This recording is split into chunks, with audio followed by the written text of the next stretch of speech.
Hi, this is a video to show the diagram editing and ontology generation tool we've been working on.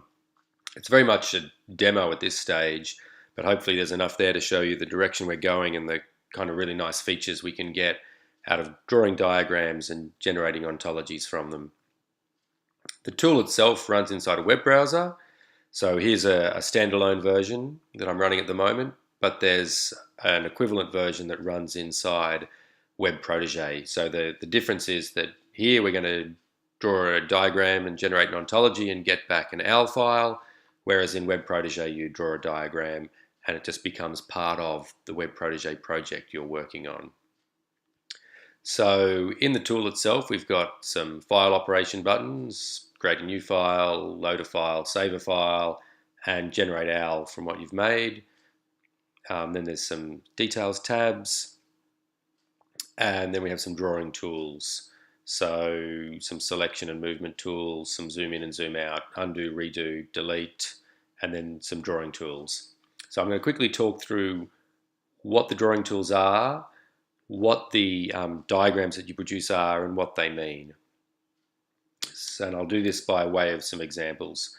So there are a number of panels, a number of tabs, sorry, and each tab gives us a canvas, and the canvas is an essentially infinite space on which to draw as many diagrams as we like. And the starting place for drawing diagrams is drawing a boundary rectangle. So a boundary rectangle just gives us a space in the larger diagrams panel in which to work.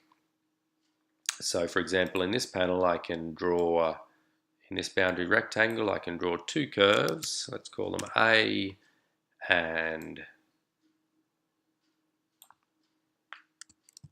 B, and essentially from an ontology point of view what we've defined is two concepts. So one concept called A and one concept called B. So we define them by drawing these curves on the canvas and labeling the curves. We don't have to label the curves if we want an unlabeled space, but in this instance we've drawn A and B. So this has given us a little bit of information in our ontology. Firstly, we've got two concepts in our ontology, but we've also drawn them so that they don't overlap. So that will tell us that A and B are disjoint in our ontology. We could, for example, draw another boundary rectangle and keep going. Oops, sorry. And maybe inside this one we'll draw a curve C. Now, A and B and C don't overlap in our drawing, but because C is inside its own boundary rectangle, it's not saying anything about the relationship between A and B and C.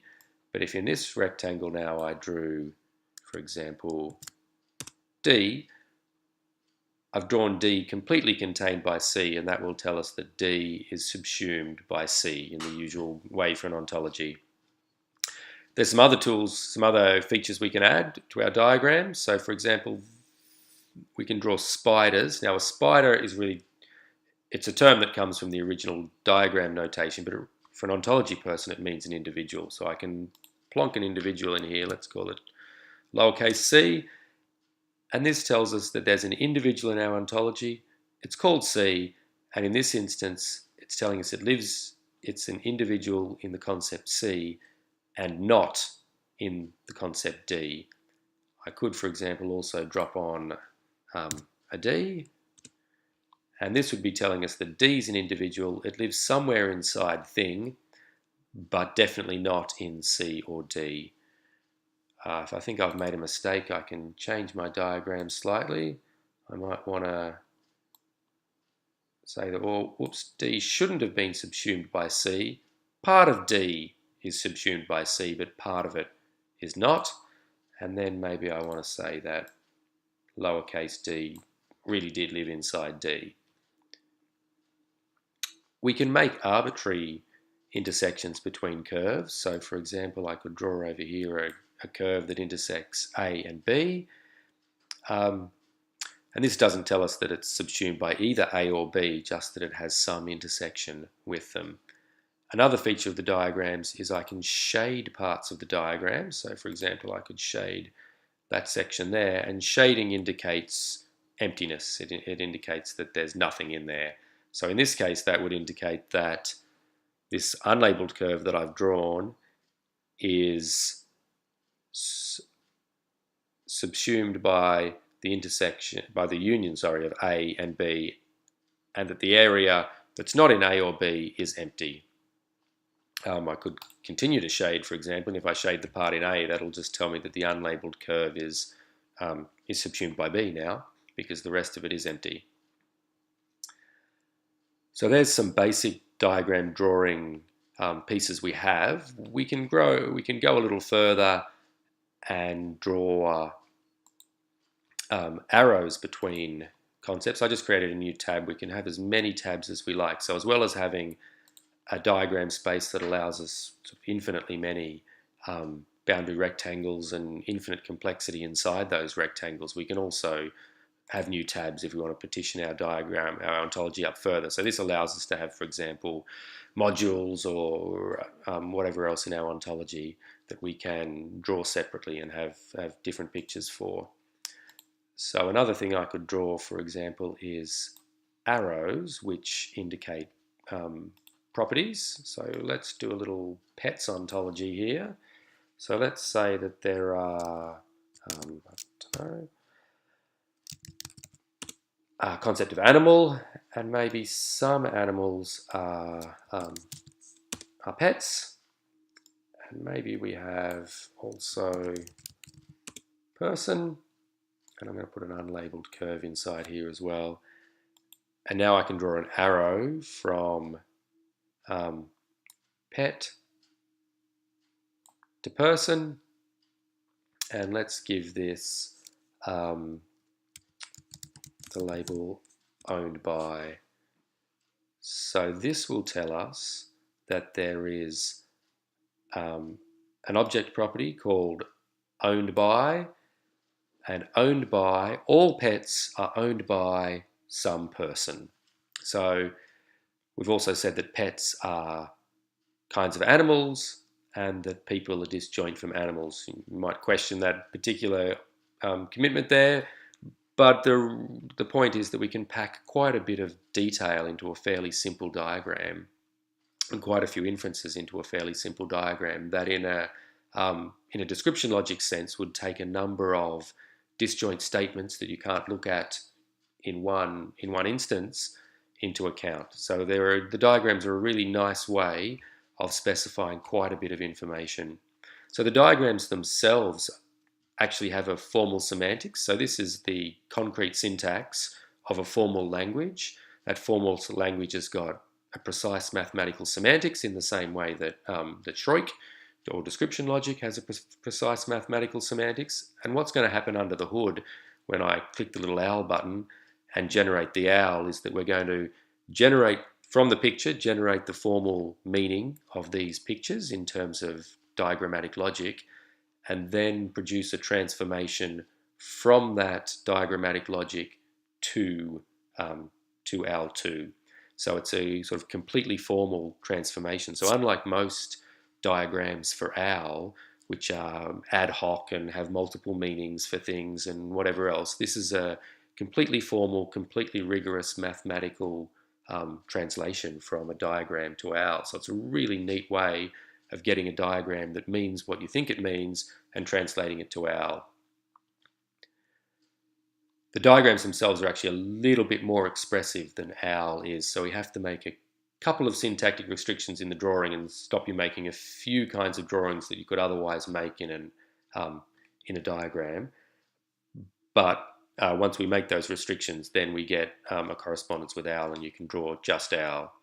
So I've got a couple other tabs up here. I made a quick census diagram before because of a nice paper from John and Jem in ISWIC a couple of years ago that used the SSN, the Semantic Sensor Networks ontology, to show what it would look like in a diagram. So for example, here's the diagram of systems and devices and sensors. So there is a concept called physical object. All systems are physical objects. All devices are systems, and sensing devices are both devices and sensors. We've also said in this diagram that the area around sensing device here is empty, which just tells us that if something's a sensor and a device, it must be a sensing device.